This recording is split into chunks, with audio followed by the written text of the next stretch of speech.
topics and opinions expressed in the following show are solely those of the hosts and their guests and not those of W4CY Radio, its employees, or affiliates.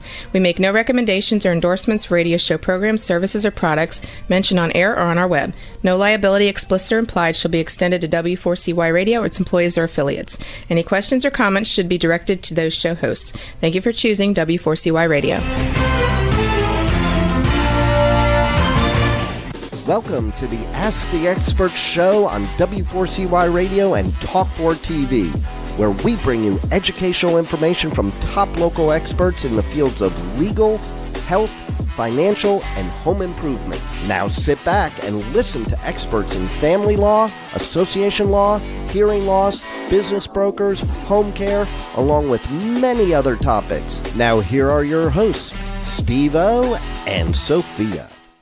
Good morning, Texas. Welcome to another Ask the Experts, where for the last 6 years, we have brought you the top experts in the field of legal, health, financial, and home improvement.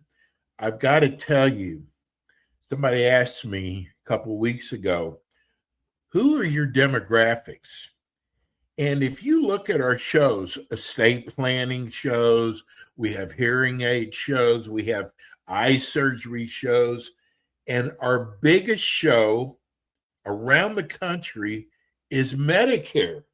It is without a doubt become our number one show.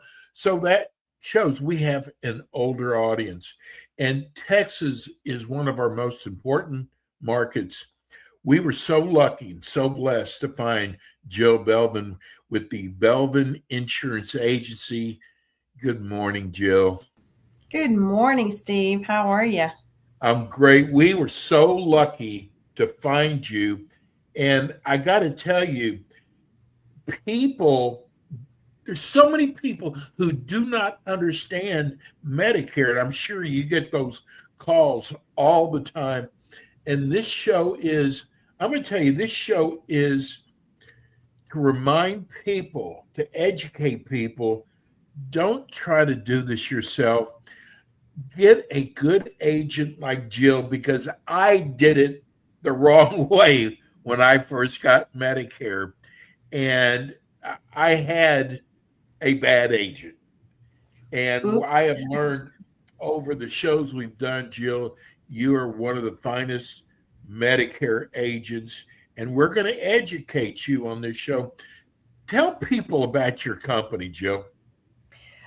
So I founded the Jill Belvin Insurance Agency over 24 years ago. Over the past 6 years, I have really turned my focus to Medicare. There's such a need for understanding Medicare, and people are very confused when it comes to choosing Medicare. It's like you said, Steve, don't try to do it yourself. I very rarely find a client or a prospect who understands what they're doing with Medicare. It's far and few between.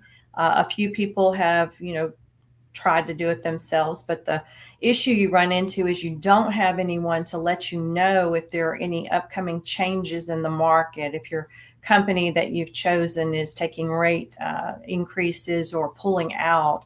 That's where, having a great agent comes in, not only to help you determine what's the best plan for you, but also to help you in the future to understand the market and what's going on in the Medicare market space. You do all the legwork. I mean, that's the bottom line. Mm-hmm. And it's so important, Jill, because I'm seeing the questions that people are writing us. And a lot of them, of course, now want to know about Medicare Advantage. And is it almost over with? So there is an open enrollment period still going on throughout the end of March for people who are on a current Medicare Advantage Part C plan. They do have an opportunity to review their plan and make additional or different choices before the end of the month. If you don't get to it by the end of the month, there still could be an opportunity. There are in some areas, there are special enrollments due to moving to a new address, maybe a FEMA disaster that's happened throughout, that zip code or county or state. There are some that are covering the state of Texas at this time. But yes, there's still open enrollment going on through the end of March. Different than annual enrollment, which occurs October 15th through December the 7th. But yes, there are still opportunities to review your plan. So, Jill, with the demographics, a little older demographics that you target, and I got to tell you, a lot of those people get mail and they just toss it. And I am seeing from letters that there's a lot of Medicare Advantage companies that are pulling out of cities or counties. There are. People don't even know about it. Threw their mail away. Yeah, they don't, if it comes from the company that you actually are insured with, you should look at that information just to be certain. If you have any questions about a mail, a piece that you get, if you have an agent that you can talk to, please reach out to that agent. Or if you have questions, reach out to me. I'd be happy to answer your questions. I have my clients reach out to me constantly, sending me photographs of what they've received in the mail and asking, what does this mean? I can clarify that. And if you have a good agent that you're working with, they should be able to clarify that information for you and answer any questions you have about a mail piece. What you don't want to do is pick up the phone and call the number on the mail piece. Please do not do that. You could end up in a world of trouble if you do. Well, I think a lot of people do that because some of these ads you see, are too good to be true. They probably are. And they not everyone qualifies for what they send you in the mail. Right. Not everyone qualifies for those things. You have certain criteria to meet to qualify for some of the free grocery card or money that they tell you they will give you. Yes, there's certain qualifications or criteria for that. So, do you like Medicare Advantage? Do I like Medicare Advantage? Yes. Yeah. I mean, there are two different options when folks go on Medicare. There is the Medicare Advantage Part C plans, and then you have Medicare Supplemental, which is like a Medigap plan. I like them both. The customer needs to know the differences between the two, and that's what I do. I educate because not one plan is going to fit everyone. It depends on a lot of factors, budgetary factors, health factors, what prescription medications they're taking, whether they need supplemental benefits such as dental, vision, and hearing. There's just a lot of different factors that people need to consider when making a choice between those two options. We do this every show, but we get so many questions. Would you mind explaining Part A, B, and D? Yes, Part A and B are going to be your foundation of Medicare. That is your traditional Medicare. Part A is hospital coverage. Part B is your doctor coverage. And of course, your D is going to be a prescription plan, which is necessary when you go on Medicare. If you don't have a creditable prescription plan, you must have that. Remember, Part A and B are what is provided to you through Medicare and Social Security. That is what you have been paying for in your paychecks over the years, to get Medicare. That's Part A, hospital, Part B, doctor. It is not free of charge. Part A is typically free of charge if you've worked in your required number of working quarters they require. There is a premium for Part B, the doctor coverage. That premium in 2026 is $202.90, I believe. So it's just over $202 per month. But that is your foundation of Medicare. That's your basis. You must have that in place to get any type of supplemental, such as the Medicare Advantage or the Medigap or Medicare supplement in place. What are the differences between Medicare Advantage and the Medigap Medicare supplement plans? And There's a which ones do you think are the best? There are a lot of differences, and you cannot say one is better than the other. You just need to know the differences between the two and know what works best for you and your situation.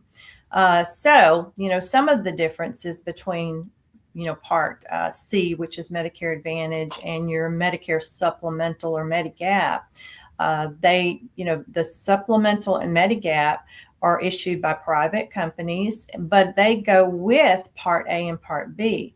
Part A and B remain primary coverage and pay 80% of hospital and doctor costs. The Medigap, which is issued by the private insurance companies, comes in and rides alongside Part A and B and pays the additional 20% of those coverages, the hospital and doctor. The Medicare Advantage is different. It basically takes over for Part A and B. You still have to have Part A and B per Medicare guidelines. However, your Medicare Advantage plan is going to cover all of that type of, that health coverage that A and B would have covered. So A and B no longer pay anything.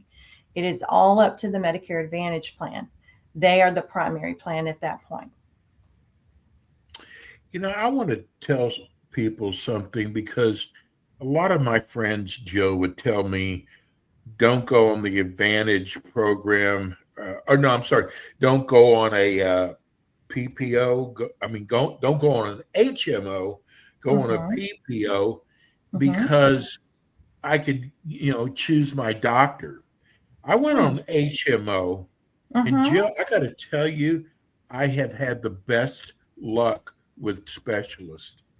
Yes. So the difference between a Medicare Advantage, PPO, and HMO is really not the ability to choose your doctor. Okay. And I'll tell you why. You're going to want to, with any Medicare Advantage plan, whether it be HMO or PPO, you want to stay in your network of providers for the plan. Okay. It doesn't matter which one you're with. The difference being PPO would allow you to go outside network if you chose to do so. The cost is very high. It is expensive to go outside the network with a PPO plan. That's why most people choose to stay in network, no matter if they're with HMO or PPO. Let me tell you the biggest differences between having an HMO and PPO. The biggest difference is prior authorizations and prior approvals. So with an HMO plan, it always requires your primary care doctor to give you prior authorizations for tests such as MRIs, CT scans, X-rays, pretty much anything, surgery, if you need to get that done. The HMO is going to require your primary doctor to give you authorizations. If you need to see a specialist, you must have an authorization with an HMO. The PPO gives you more flexibility with prior authorizations and prior approvals and seeing specialists. So you have a little bit more flexibility there. Well, a lot more flexibility, really.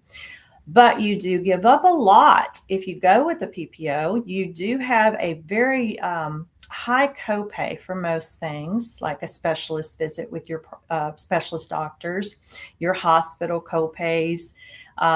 Even the max out of pocket is much higher with a PPO than an HMO.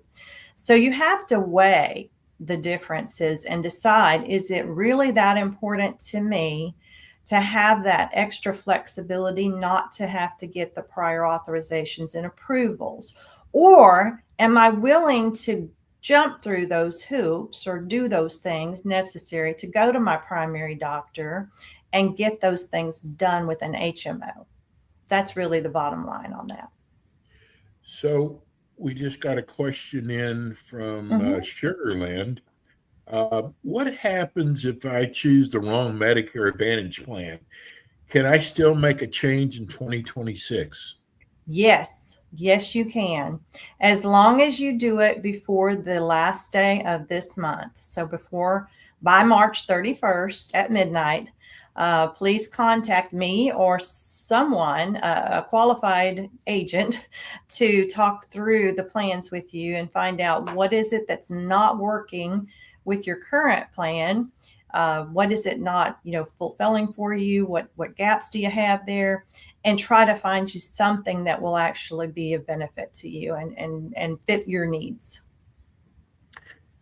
Jill, I think either last show or show before that, I really learned something from you. I was so Mm-hmm. surprised about Mm-hmm. is I thought, I saw where the president is getting a lot of the prescription drugs lowered, and I Mm-hmm. thought that would reflect. But you shared with me that the drug Mm-hmm. prices are already at their lowest already with Medicare. I didn't know that. Well, when I don't know that I said that the drug prices were at their lowest, but the way that the Medicare prescription drug plans work, whether it be contained in your a standalone plan or contained in your Medicare Advantage plan, they have different tier levels for certain prescriptions. Some of them are generic and they're going to be labeled like a tier 1, 2, even some folks or some companies say a tier 6 is a generic, but they label them into tiers. Each of those tiers, they have either a zero copay or maybe $1 or $2 for the generics. Those generic type prescriptions do not go towards your any prescription drug deductible that you have, which most plans have anywhere from a $300 to a $600 prescription drug deductible, but that doesn't apply to generic drugs. Now, when it comes to higher tiered medications, they are going to, of course, cost more, and those are going to go towards your prescription drug deductible. However, once you meet what is called a max out of pocket for prescription drugs, and that would only be if you have several high tiered prescriptions that you would ever get to this point. But that max out of pocket for prescriptions is $2,100 annually. So you would never go above that. It has been capped. Also, they have, the government has taken away with the Inflation Reduction Act, they have removed what was called the donut hole. The donut hole was a coverage phase that used to be in Medicare where you would pay a very high copayment towards any high tier prescriptions, but that has been removed.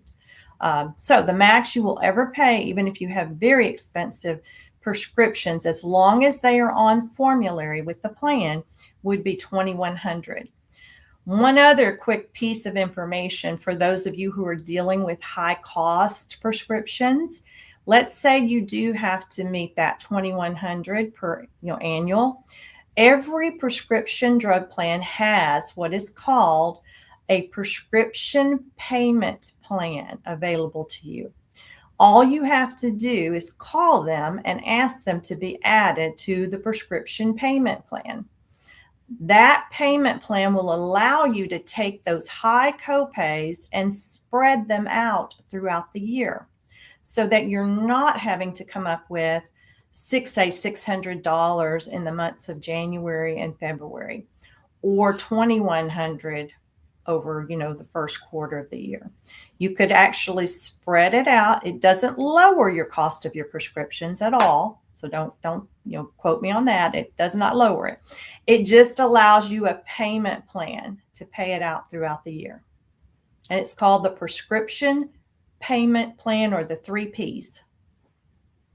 So I'm not trying to embarrass you, but I want people to see you are so easy to understand.